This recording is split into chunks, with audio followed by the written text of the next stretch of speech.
আর যদি কোনো কারণে আমার দ্বারা কেউ ক্ষতিগ্রস্ত হয়ে থাকেন, প্রকাশ্যে গেলে মিডিয়ার সামনে বলবেন যে এই লোক আমার ক্ষতি করছিল, আমার বুঝ দরকার নেই।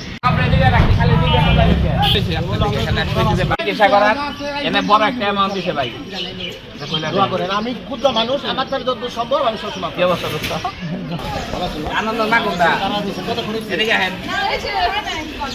বেশি সময় নেবো না ভাই। আপনাদের সাথে এমনি আমরা আছেন তো? শোনেন, আমি আমার সামনে বলা দরকার নাই, ভোট দিবেন আপনার অন্ধকার করে গিয়া, ওই নাম দেখুন না। আপনাকে বিবেকে যদি মনে হয় যে এই ছেলে পারবো আমাকে সহযোগিতা করতে, আমাকে সাবার উন্নয়ন ঘটাইতে, আপনাকে পাশে রেখে চালিয়ে আমার ভোট দিবেন। আমি সাভারের মানুষের মন জোর ভোট দিতে চাই। আর যদি কোনো কারণে আমার দ্বারা কেউ ক্ষতিগ্রস্ত হয়ে থাকেন, প্রকাশ্যে গেলে মিডিয়ার সামনে বলবেন যে এই লোক আমার ক্ষতি করছিল, আমার বুঝ দরকার নেই। 5 তারিখের পরে আমি প্রথম বক্তব্য দিচ্ছি যে কোনো রকম হিন্দু সম্প্রদায়ের মানুষের সাথে অশোভন আচরণ করা যাবে না। এবং আমার নেতা বাবু গয়েশ্বরচন্দ্র রায় সবসময় সাভারের ব্যাপারে খোঁজ খবর রাখে, কিছু হইলেই আপনাকে লোকজন যেমন বলে আমার বলে যেটা সমাধান করে দিন।